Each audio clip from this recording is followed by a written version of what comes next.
Welcome to Sylva Wood Centre, and I want to introduce you to a friend of mine, Gabriel Hemery, who is the visionary, I think I would call him that had a vision for establishing workshops within the circumference of a woodland management and the development of a symbiosis between craftsmanship and forest management, woodland management. But I'm going to let him do the talking because he has the vision. He's the one that can explain it the best.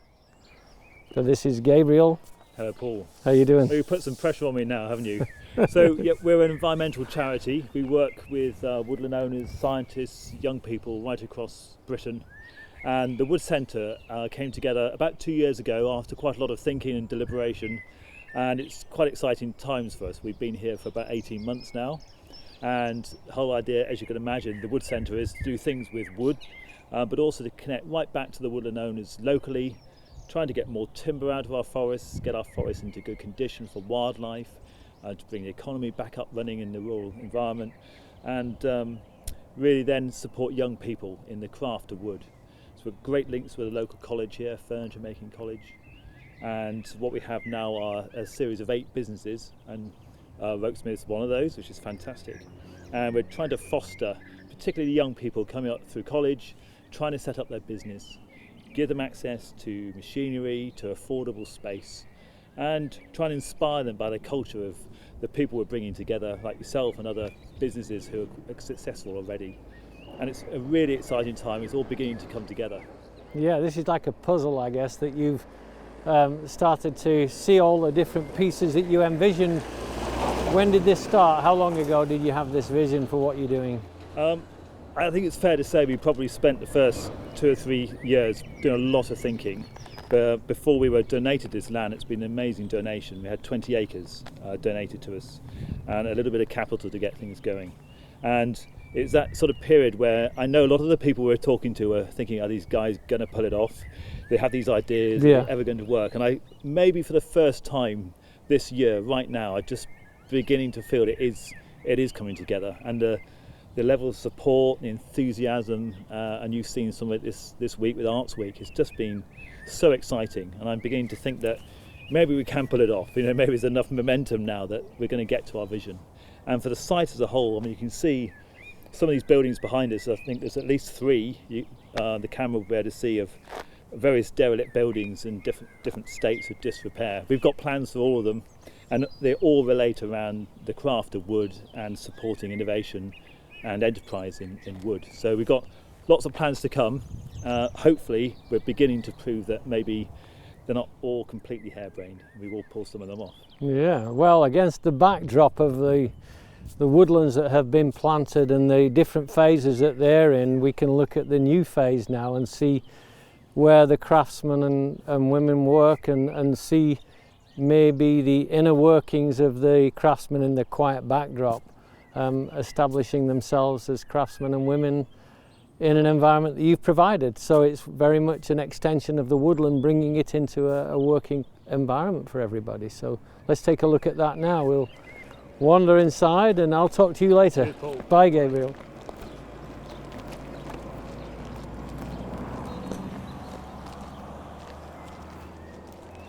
So we're walking through the entrance into the donated land and the donated area, where we can see some of Gabriel's vision, and so, not just Gabriel, there are other people in the background that are working with Gabriel, supporting him, bringing his vision to pass, and enjoying what everybody else would like to happen. And I guess at some point this is transferable. The development of what we have cooking here is actually going to expand throughout Britain. So just by their involvement in working with people who own small pockets of woodlands, maybe 3 acres, 5 acres, helping them to manage their woodlands, we'll start seeing wood being produced that people like me would use in the everyday of life. So we see it go from the woodland into the workshop. We see the kiln drying processes. We see all of those things.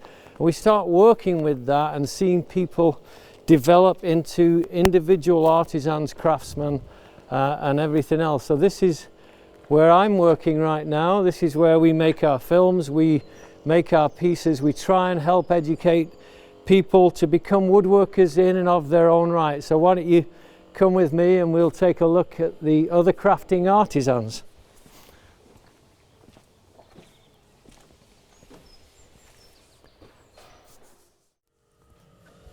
So we are inside the hub of the Wood Centre, which is where we all work. I have my workshop way down there. I'm going to take a look in Simon. Simon's a wood carver and he's been wood carving for a long time. He's very skilled at his craft, and we're going to take a talk with him and see what he's doing, see what he's working on now.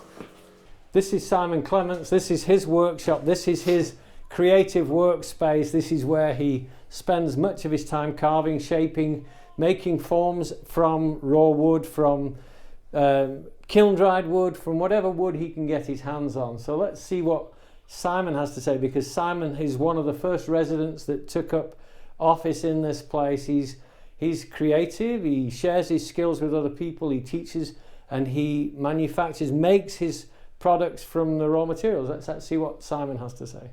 So how did you end up here, Simon? I live in the village, so this barn is known to everybody in the village, and it had been used for various things, but there had always been a rumour that it would turn into some sort of craft unit. So of course, being a craftsman in the village, I was just hanging on for that to happen. Eventually it did. And because I know Gabriel from working on the local nature reserve, you know, he told me about that it was happening and asked me whether I'd be interested. And I said, you know, of course. And so then it was a question of waiting until all of the sort of process was sorted out. And then April last year, he turned around and said, right, there we go, we're ready, you can move in. So I did, and I was the first one in, which was serendipitous really. It's just that's the unit that everybody started work on, so that's when the electrics started, and that's where everybody else started. So I was the first one in and the first one working, and then everybody else came in as their, you know, workshops came online really.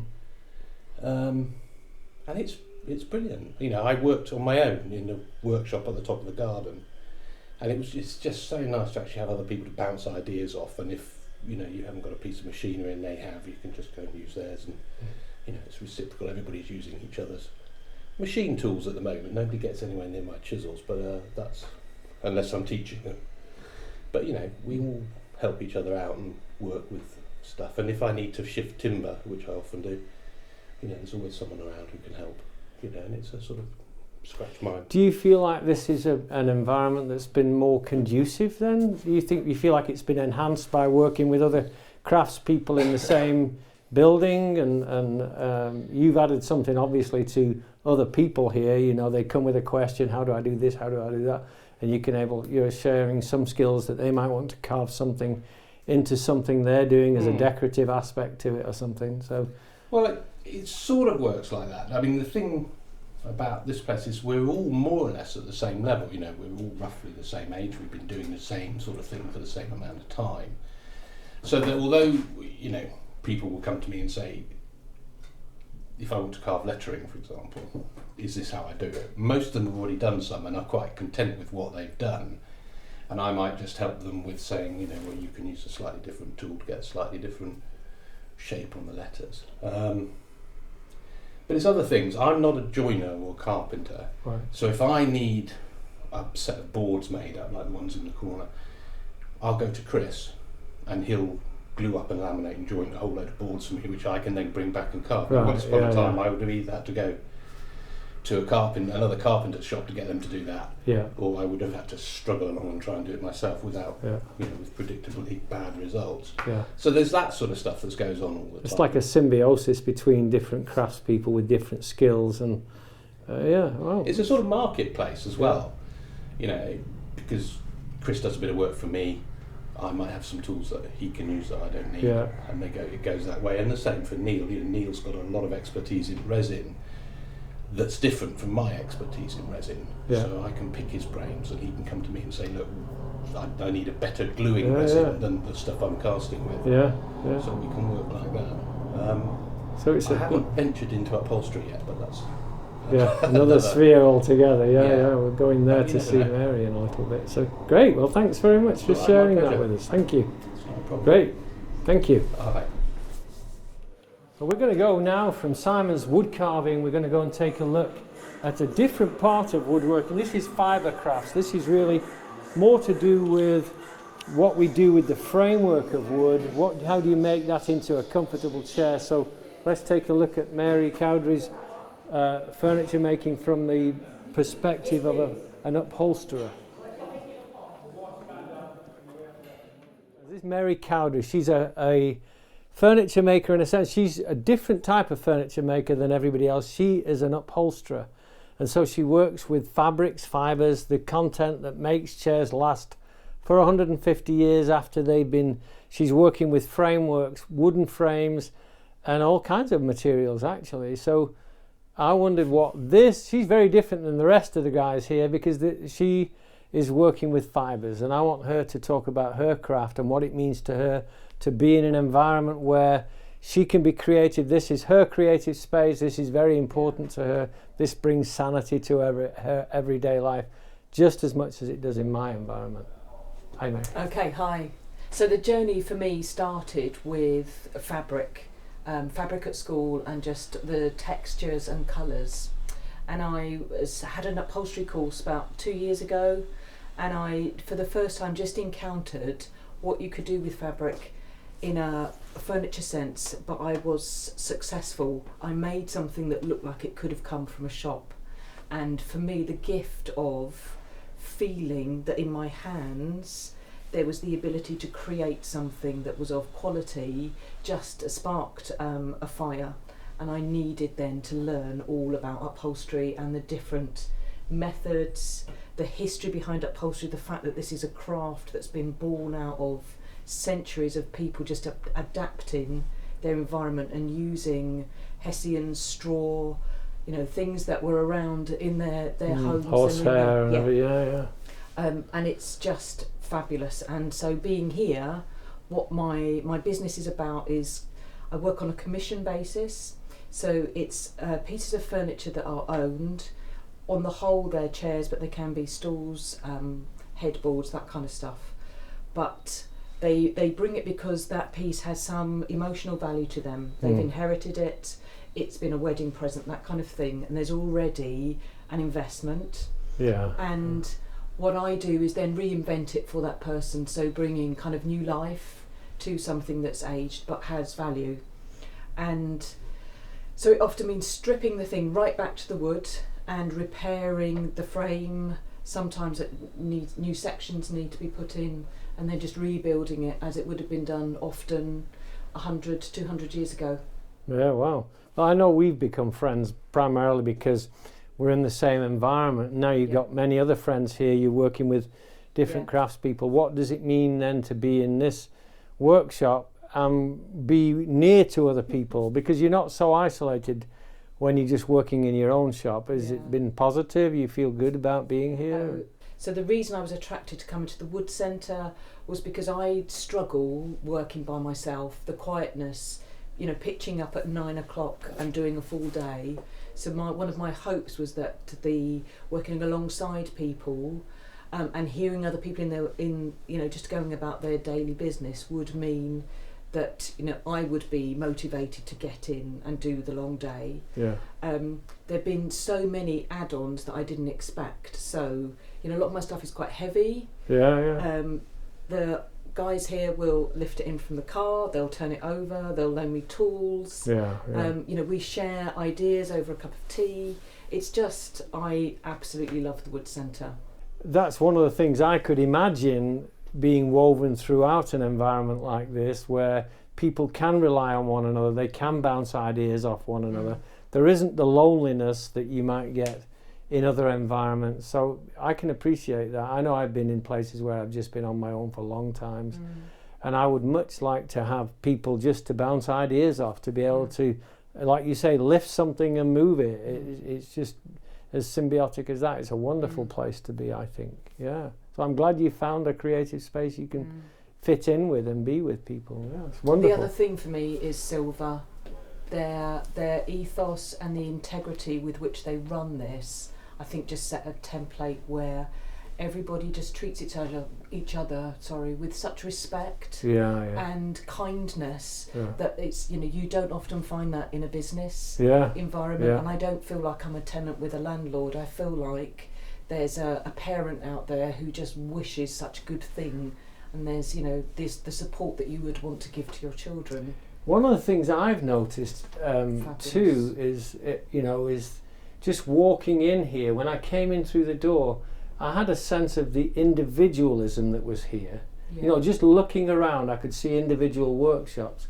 And then again, you know, from my experience of being here, I also see how they cross-pollinate ideas, how they work with one another and share this environment in a non-competitive way. That's a wonderful place to be, I think. I think there's a lot of care that's shown between the tenants, and I think there's a lot of reassurance that this place will be successful if we work alongside.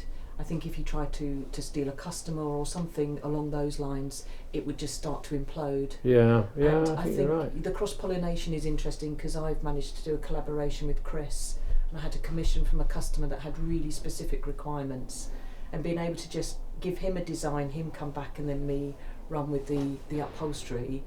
I wouldn't have been able to do that if I weren't here. Well, thanks very much for your input. This has been great. Thanks, Mary. Okay. Bye. But here we are. This is where we are in the main epicentre of all the different craftspeople. They brought their crafts together because this is Oxfordshire's Art Weeks, and we wanted to be part of that. So different craftspeople throughout Oxfordshire have opened up their workshop over this month, and this is our offering. This is where you see different things. You see carving, you'll see photographs, you'll see watercolours, anything that will enhance Art Week for other people. But we're more interested in what people do with wood. So we've got the stool here by Chris that's, you know, put together a stool, a bench, art from different craftspeople that have pulled together their contribution, if you like, to the artistic phrase, the artistic world of craftsmanship, working with your hands. And I'm going to see Peter Burns, who's with Rycote Furniture of Oxford. That's a college. This is one of the leading colleges in the UK that trains future craftsmen in furniture making and so on. So I'm going to go and see Peter, and let's talk to him and see what he has to say about his passage into woodworking. Here I am in Pete's workshop, and you know, this has actually been on a display for people to come in and see the different products that Peter makes and other people have made through the college. So, but what really happens here is they have just been a recent unit that has joined our presence here at Sylva. They've taken over a workshop to provide a real environment for new students to develop their skills in. So they'll come here for a period. How long will they come here for, Pete? Well, they'll come here, at the moment it's not a set amount of time, but I've just moved in, so about within sort of three to 6 months there should be access for students from the college to come up, maybe for an odd day to experience, you know, working in a sort of commercial situation outside of the college with myself and other craftsmen in the building. Yeah. So it'll be a really good experience for them to come up. Yeah, so this is work experience for them outside of the training environment. Now they're coming into an environment, they're going to see you working with your hands, working with whatever it takes to make a piece of furniture or any other wooden item that you make. Exactly, yeah. And you know, the idea of an ex-student being able to set up in a unit and make their own things kind of straight after university, it's a great opportunity because you know, for people in my situation, it's very difficult to find a place to a workshop, pay for the rent and the overheads and the machinery and everything else that goes with starting up a business. So it's a bridge really from college into the real world of furniture making. That's wonderful to have that bridge between college or being trained and then coming into an environment and going on, having a unit like this that you could start up a business and move on into the sphere that you can become more creative and develop your business acumen. I want to take you into another workshop now. We're going to go and see Chris Boreham, who is a furniture maker in his own right. He started here. He's one of the earliest ones that came to the startup area of the workshops, and this is Chris's workshop, and he describes himself as a bespoke furniture maker, woodworker, and he develops his designs. So let's take a tour. Let's take a tour of his shop. Let's see what he does. So this is Chris Boreham. He's been a furniture maker now for a number of years. He's gone through college. He was one of the ones that came into this workshop as a newbie. He was, one of the first workshops that established, it's like a nurturing habitat for a craftsman to establish his business. Chris can tell us more about that than I can because he was here before me. So how did you end up here? I was found at a craft fair by another craftsman who has been involved in setting up the Wood Centre, and he put me in touch with Paul Orsi, and I got offered a unit through that. Wow. So you've been here how long? A year? I've been here since the start, which is almost a year now. Wow, yeah, and it's working? Yeah. So what would you say the benefit of this is? Is like for a new person, a young craftsman, young craftswoman, who want to, they've gone through college, gone through university, they want to become a craftsman or a craftswoman in their own right. What would be the value of having a unit like this? Aside from the much lower cost in rent, it's having your name attached to somewhere like this, being part of a place that people know about and come to looking for craftsmen. It really helps in sort of lending yourself a pedigree, that people know that you're someone because you're here. That really helps. What about the development of friends with, other craftspeople, other people fantastic. Working with their hands? There's been not just that, but there's been so many collaborative projects that are on display today, and that also happen behind the scenes. Someone comes up with an idea, and there'll be over a lunch break 3 or 4 of us talking about how it goes together. That's really helpful. I like the idea of the collaborative, and I like the idea of the nurturing and the working together, the symbiosis that takes place. It's quite remarkable. Well, I wish you success. I hope this is a great place for you to continue to grow in. So thank you. Wonderful. Thank you. It's really fascinating to see how these different craftspeople have found this environment that they can grow in. And I'm going to take you to see Neil now. Neil Scott has been a furniture maker for a long time. His designs are very unique, totally unique, as most of them will be, but his is very much free form and using acrylics, using modern materials, using wood that probably most of us might reject. So let's take a look at what Neil has to offer us. I'm with Neil Scott. This is his workshop. This is his creative space, his environment where he comes, and this is where he switches on his brain and puts the ideas that he had over coffee last night or when he was eating a meal, and he suddenly sees this piece of wood that he brought from. Where would you bring your wood from? I bring it from Asia, Indonesia, Panama, and I've recently just started sourcing local timber as well, which is great because I don't have to travel too far. So I wouldn't describe Neil as a traditional woodworker. In fact, you see some of his work, some of the things that he works with, most people might reject and they might throw out, but Neil's taken what might be unusual and make it into something that is very functional, very decorative, very beautiful. And so tell us what you do and why this meant so much to you. You've got this workshop, it's very nice. It's a good working environment. Tell me about why you... I started work as a set builder in South Africa. So there I learned to use a lot of mediums and different materials like resin and glass and stainless steel. And as a keen surfer, I used to shape my own surfboards. And when I was on my surf trips around Indonesia, Asia, Panama, I saw all these discarded pieces of timber just basically getting wasted and chucked out that they're not using for the timber industry. And I thought, hang on a minute, let's put 2 and 2 together and let's use resin and timber and complete the form. So yeah, you've got a lovely coffee table which is in the making. I'm just finishing polishing it off. And I just get inspiration from the natural world. So I'll see a piece of timber and then I'll design the table around the actual piece of timber. And that's why some of my pieces are so big, is because I see massive pieces of timber and I feel it's sacrilege to cut it. Yeah, definitely. So what do you feel about the environment of Sylva Wood Centre and the workshop, the other people you're working with, other craftsmen, craftswomen? I think it's amazing. I think, you know, we all bounce off each other. I mean, I was based in a little studio in London for the last 12, 15 years, and coming to a place where this, you know, you've got the inspiration of the countryside, you've got good people working close by. Sometimes Chris gives me a hand, Chris Borum gives me a hand, sometimes Chris gives Rhodus a hand, so we just bounce off each other, and yeah, it's fabulous. Perfect. It's really very good, because you don't have then, you're not really responsible financially for one another, but you know, by employing people, but you have this access to people, ideas.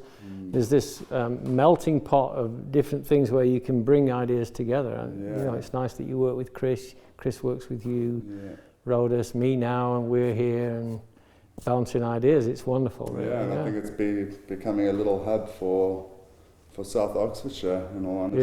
Yeah, definitely, People don't know what's hit this village until we come along, and now it's all happening. And they've been very supportive too, the villagers, very open to us and helpful in different ways. So yeah, let's take a look. We've got a little bit more to go yet, but nice to see you again. Yeah, nice one. Thank you. Thanks, Neil. Take it easy, Bye. Let's take a look at Rhodus Irving. He's a furniture maker, outdoor furniture a lot of the time, but not always. He does all manner of different aspects using English oak mostly for the things that he does. Let's take a look at Rhodus and see if we can find more information about his work life.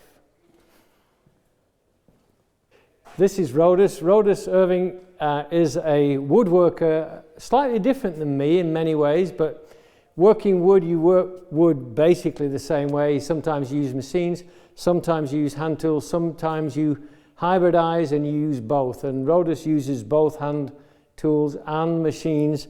But his work is usually much bigger than mine. He works with heavy sections of oak a lot, but you work with other woods. What else do you do? I just want to ask you what you feel about your work. What kind of work do you love to do? It's almost all oak, to be honest, Paul. I mean, I occasionally use some larch and a few other bits and pieces, but 95% plus oak. I work with a bunch of things. I work with seasoned timber, I work with green timber, this bench down here, big chunky heavy bench, 5-inch timbers, that was worked green about 6 months ago. Right, wow. It's slowly seasoning. It'll take the next 5 or so years to fully season, I guess. Yeah. And that's the same for a lot of your work, right? Is it?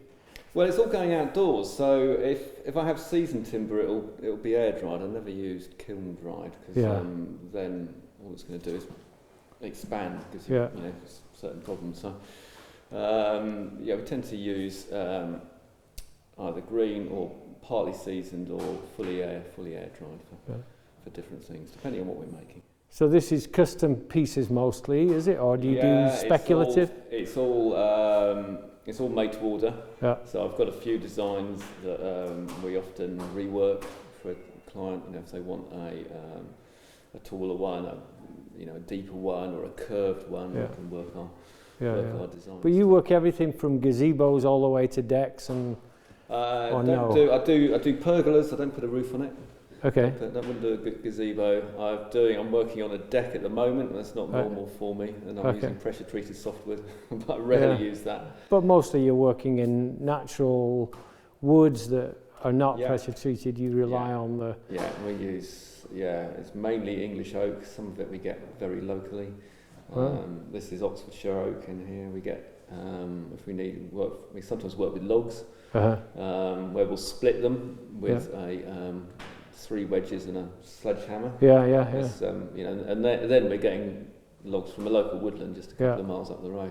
Great, that's wonderful. So what does this environment mean for you? You've got this workspace. This is where you design and build and entertain your clients and so on. Show them what you do. What does this place mean for you as part of the Wood Centre, working with other craftspeople in the same area? Well, it's great being here. I've been here about a year now. I was on a scruffy little unit on a farm, which was lovely in some ways. But here we've got light. You can stop and think. It's just a very nice creative environment. And of course there's a whole bunch of other people here. Yeah, especially lugging this oak around and lifting it can benches. be very useful. Yeah. Lifting, yeah. I've relied on that a little bit since I came here, but I see you work with Chris and Neil a lot, and you kind of bounce ideas off each other, interchange that way. It's great. We do. Yeah. I mean, we've all got different expertises. So you know, I get we're making these. Well, this is a size for it's a dog poo bin. Oh right, yeah. Otherwise, calling it really. And I got Chris to help me. He knocks up these for me. It's not not the kind of thing I do. Right. Normally. Okay, Most complicated thing I do is the mortise and tenon joint. Yeah. So he routed these for me in just a few minutes. It saves me a lot of time. Yeah. And bother setting up my router, which I rarely use. Yeah. So we kind of a together. cross-pollination of ideas, would you say, and thoughts, feelings, and then of course you have the support, which is often hard to get when you're a small entity. There's just you working on your own. You've got other people you can dip into their helpline, and you're working together. I think that's wonderful. Thanks for your time. Thanks for sharing with us. Pleasure, Paul. Great. Thank you. Cheers. So you can see freeform wood. You've seen carved wood. We've taken it from the raw materials. We're in an environment where we can grow, where we can share the things we make, where we can share our environment. But I want you to come into my environment. This is my workshop here that we are working in now, and transitioning into a bigger workshop. But this is where I work in the everyday of life. This is very much a part of the way I work. This is my workbench, my workshop, and this is where I do a lot of my writing. My creative work flows from here, my tools, my workbench, and this is where we actually make the films. This film that you're seeing now, we make all our films mostly in this workshop within a foot of this bench. So it's my environment. This is where I live and work woodworking, and I think this is very important to me. So I've been very grateful for the ability to actually bring whatever skill sets I have into this environment where it can be shared with other people, and we work interdependently with one another, not independently, even though we are independent entities and we can make and do our own thing, but we still work together to try to make this an entity that will be of value for other people.